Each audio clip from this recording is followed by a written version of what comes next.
ஆன்லைனில் ரயில் டிக்கெட் முன்பதிவு செய்ய முதல் 15 நிமிடங்களுக்கு ஆதார் சரிபார்ப்பு கட்டாயம் என்ற புதிய விதிமுறை வரும் அக்டோபர் 1ஆம் தேதி முதல் அமலுக்கு வருகிறது. டிக்கெட் முன்பதிவு செய்வதற்கான விதிகளை ரயில்வே நிர்வாகம் மாற்றி அமைத்துள்ளது. புதிய விதிமுறைகளின்படி டிக்கெட் முன்பதிவு தொடங்கிய முதல் 15 நிமிடங்களுக்கு ஆதார் சரிபார்ப்பு கட்டாயமாக்கப்பட்டுள்ளது.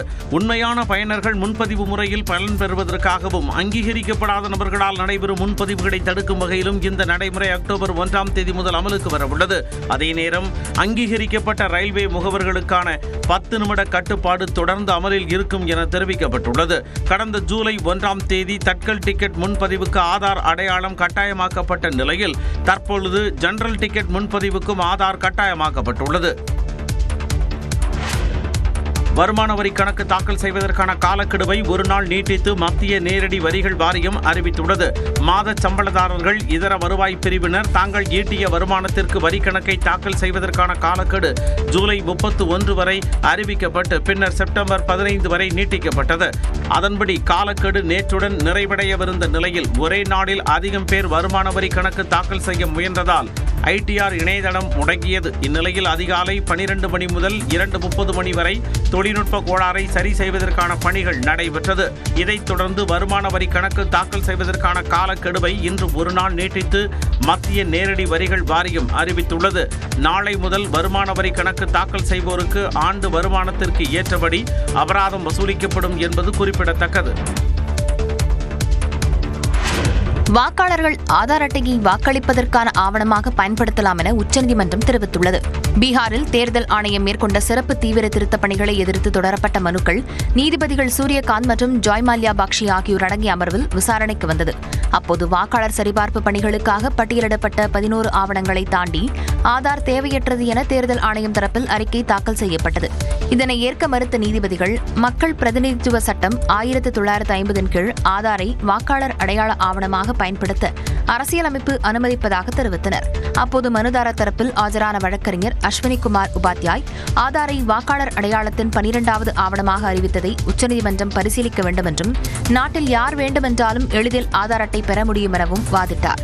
இதை ஏற்க மறுத்த நீதிபதிகள் சிறப்பு தீவிர திருத்த பணிகளை தேர்தல் ஆணையம் சட்டப்பூர்வமாகவும் மற்றும் உரிய விதிகளை பின்பற்றியும் மேற்கொள்ளும் என நம்புவதாகவும், அதே நேரம் இந்த விவகாரத்தில் வழங்கப்படும் இறுதி தீர்ப்பு நாடு தழுவிய அளவில் அனைத்து சிறப்பு தீவிர திருத்த நடவடிக்கைகளுக்கும் பொருந்தும் என்றும் தெரிவித்தனர்.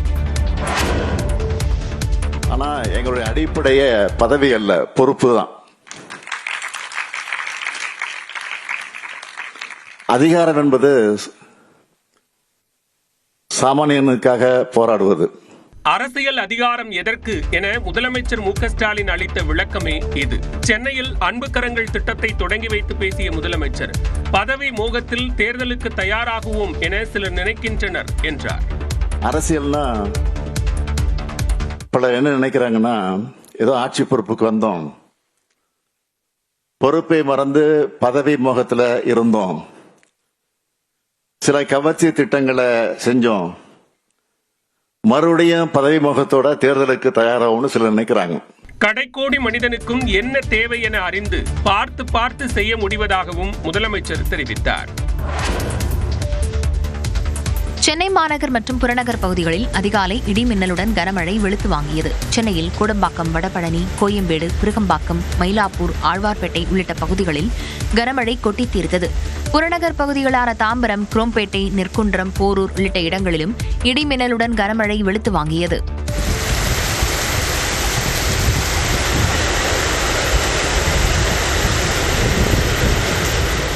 வேலூர் மாவட்டத்தில் இடி மின்னலுடன் கனமழை பெய்தது. காட்பாடி, சத்துவாச்சாரி, பொன்னை, வேலப்பாடி உள்ளிட்ட பல்வேறு பகுதிகளில் இரவு முழுவதும் பெய்த மழையால் குளுமையான சூழல் நிலவியது.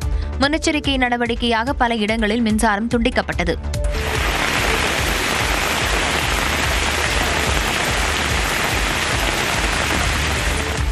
அதேபோல காஞ்சிபுரம் மாவட்டத்தில் ஓரிக்கை, செவிலிமேடு, சின்ன காஞ்சிபுரம், பெரிய காஞ்சிபுரம், ஒளிமுகமதுப்பேட்டை உள்ளிட்ட பல்வேறு பகுதிகளில் 2 மணி நேரத்திற்கு மேலாக கனமழை பெய்தது.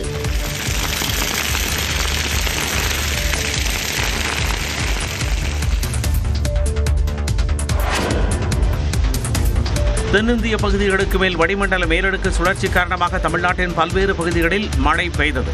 சிவகங்கை மாவட்டம் சிங்கமுனரி, தெக்கூர், காலாப்பூர், எஸ்பி மங்கலம், கோவில்பட்டி, சூரக்குடி, முறையூர் உள்ளிட்ட பகுதிகளில் 1 மணி நேரத்திற்கு மேலாக இடி மின்னலுடன் மழை கொட்டி தீர்த்ததால் வெயிலின் தாக்கம் குறைந்து மக்கள் சற்று நிம்மதியடைந்தனர்.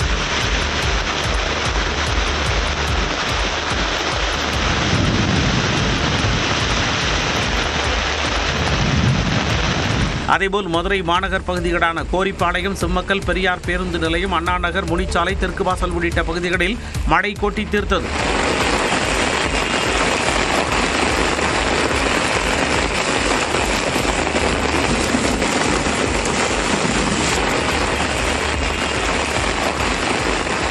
மேலும் ராணிப்பேட்டை மாவட்டத்திலும் ஆற்காடு, சிப்காட், வாலாஜாப்பேட்டை, முத்துக்கடை, விசாரம், ரத்னகிரி உள்ளிட்ட பகுதிகளிலும் மழை பெய்தது.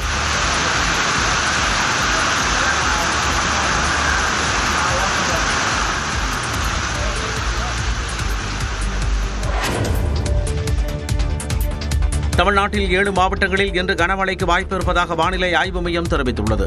இது தொடர்பாக சென்னை வானிலை ஆய்வு மையம் வெளியிட்டுள்ள அறிக்கையில் தென்னிந்திய பகுதிகளுக்கு மேல் வளிமண்டல மேலடுக்கு சுழற்சியும் அதேபோல் தென்கிழக்கு வங்கக்கடல் பகுதியில் வளிமண்டல கீழடுக்கு சுழற்சியும் நிலவுவதாக தெரிவித்துள்ளது. இதன் காரணமாக ஈரோடு, கிருஷ்ணகிரி, தருமபுரி, திருப்பத்தூர், சேலம், வேலூர், திருவண்ணாமலை மாவட்டங்களில் இன்று கனமழைக்கு வாய்ப்பு இருப்பதாக வானிலை ஆய்வு மையம் கணித்துள்ளது. இதன் தொடர்ச்சியாக செங்கல்பட்டு, காஞ்சிபுரம், தேனி, திருச்சி, திண்டுக்கல், தஞ்சாவூர், புதுக்கோட்டை உட்பட 21 மாவட்டங்களில் நாளை கனமழை பெய்ய வாய்ப்பு உள்ளதாக தெரிவிக்கப்பட்டுள்ளது. சென்னையை பொறுத்தவரை வானம் மேகமூட்டத்துடன் காணப்படும் என்றும் நகரின் ஒரு சில பகுதிகளில் லேசான மழை பெய்ய வாய்ப்புள்ளதாகவும் வானிலை ஆய்வு மையம் கூறியுள்ளது. பாமக தலைவர் அன்புமணியின் பதவிக்காலத்தை நீட்டித்து நிறைவேற்றப்பட்ட தீர்மானத்தை தேர்தல் ஆணையம் ஏற்றுக்கொண்டுள்ளதாக அன்புமணி தரப்பு வழக்கறிஞர் கே. பாலு தெரிவித்துள்ளார். பாமகவில் ராமதாஸ் மற்றும் அன்புமணி இடையே மோதல் போக்கு நிலவி வரும் நிலையில் அன்புமணி தலைமையில் கடந்த மாதம் 9ஆம் தேதி மாமல்லபுரத்தில் பொதுக்குழு கூட்டம் நடைபெற்றது. இதில் தலைவர் அன்புமணியின் பதவிக்காலத்தை மேலும் ஓராண்டுக்கு நீட்டித்து தீர்மானம் நிறைவேற்றப்பட்டு தேர்தல் ஆணையத்திற்கு அனுப்பப்பட்டது. அதை ஏற்றுக்கொண்டதாக வழக்கறிஞர் பாலு தெரிவித்தார். தேர்தல் ஆணையம் அன்புமணி ராமதாஸ் அவருடைய பதவிக்காலத்தை ஆகஸ்ட் 2026 1ஆம் தேதி வரை நீட்டித்து அதற்கான அங்கீகாரத்தை வழங்கியிருக்கிறார்கள். மருத்துவர் அன்புமணி ராமதாஸ் அவர்களை தலைவராக ஏற்றுக்கொண்டிருக்கக்கூடியவர்கள் மட்டும்தான் பாட்டாளி மக்கள் கட்சியினுடைய கொடி பயன்படுத்த முடியும். இந்நிலையில் பாமக தலைவராக அன்புமணியை தேர்தல் ஆணையம் அங்கீகரிக்கவில்லை என சேலம் மேற்கு தொகுதி பாமக எம்எல்ஏவும் ராமதாஸ் தரப்பைச் சேர்ந்தவருமான அருள் விளக்கமளித்துள்ளார். அன்புமணி அவர்கள் தலைவர் என்று எங்கேயும் குறிப்பிடப்படவில்லை. பாட்டாளி மக்கள் கட்சிக்கு மாம்பழ சின்னம், அது எந்த மாற்று கருத்து இல்லை. அந்த மாம்பழ சின்னம் இருக்கிற கட்சியை தோற்றுவித்தவர் மருத்துவர் ஐயா அவர்கள். தொடர்ந்து பேசிய அருள், பாமகவை அபகரிக்கும் நோக்கோடு அதன் தலைமை நிலைய முகவரி மாற்றப்பட்டுள்ளதாகவும் குற்றம் சாட்டினார். காங்கிரசும் ராஷ்டிரிய ஜனதா தளமும் தங்களது குடும்ப நலன் குறித்து சிந்திப்பதாக பிரதமர் மோடி குற்றம் சாட்டியுள்ளார். பீகாரில் விரைவில் சட்டப்பேரவை தேர்தல் நடைபெறவிருக்கும் நிலையில் அங்கு சென்ற பிரதமர் மோடி புண்ணியா விமான நிலையத்தில் கட்டப்பட்டுள்ள புதிய கட்டிடத்தை திறந்து வைத்தார். மேலும் 36,000 கோடி மதிப்பிலான திட்டங்களை தொடங்கி வைத்தும் சில புதிய திட்டங்களுக்கு அடிக்கலும் நாட்டினார்.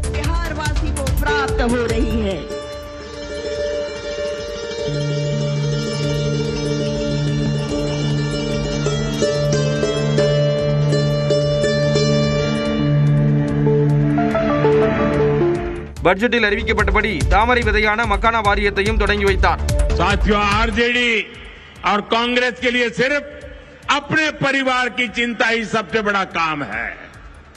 ये लोग कभी आपके परिवार की चिंता नहीं करेंगे, लेकिन मोदी के लिए आप सब ही मोदी का परिवार है. நவராத்திரி, தீபாவளி உள்ளிட்ட பண்டிகைகள் வரும் நிலையில் ஜிஎஸ்டி வரி சீர்திருத்தம் என்ற அன்பளிப்பை மக்களுக்கு வழங்கியுள்ளதாக பிரதமர் பெருமிதம் தெரிவித்தார். இந்த விழாவில் பீகார் முதலமைச்சர் நிதிஷ்குமாரும் பங்கேற்றார்.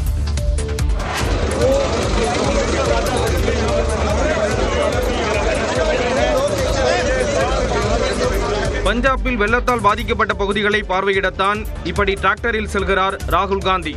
வட மாநிலங்களை புரட்டி போட்டு வரும் கனமழை பஞ்சாபையும் விட்டு வைக்கவில்லை. மாநிலத்தின் பல பகுதிகளில் கனமழையால் வெள்ளம் ஏற்பட்டது.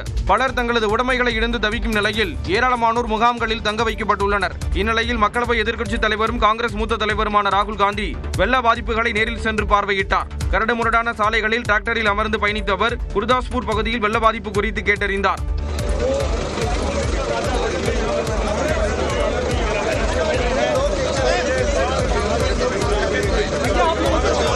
விவசாய பகுதிகள் கடுமையாக பாதிக்கப்பட்டுள்ள நிலையில் அது குறித்து ராகுல் காந்தி ஆய்வு மேற்கொண்டார். வக்பு சட்ட திருத்தத்தின் சில பிரிவுகளுக்கு உச்சநீதிமன்றம் இடைக்கால தடை விதித்துள்ளது. வக்பு சட்டத்தில் மத்திய அரசு கொண்டு வந்த திருத்தங்களுக்கு எதிராக உச்சநீதிமன்றத்தில் பல்வேறு மனுக்கள் தாக்கல் செய்யப்பட்டன.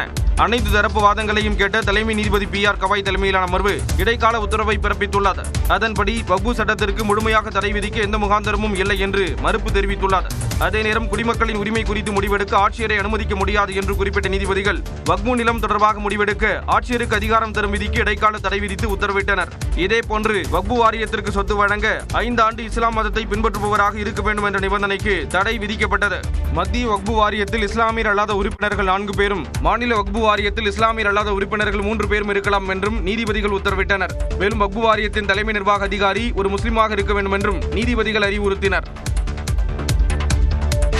வன்டாரா மறுவாழ்வு மையத்துக்கு விதிமுறைகளின்படியே விலங்குகள் வாங்கப்பட்டிருப்பதாக சிறப்பு புலனாய்வு குழு சமர்ப்பித்த அறிக்கையை உச்சநீதிமன்றம் ஏற்றுக்கொண்டுள்ளது.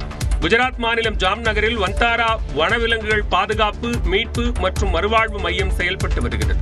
இந்த மறுவாழ்வு மையத்தை ரிலையன்ஸ் அறக்கட்டளை நடத்தி வருகிறது. இங்கு வெளிநாடுகளில் இருந்து சட்டவிரோதமாக விலங்குகள் முறைகேடாக வாங்கப்பட்டதா என்பது குறித்து விசாரணை நடத்த சிறப்பு புலனாய்வு குழுவை உச்சநீதிமன்றம் நியமித்தது.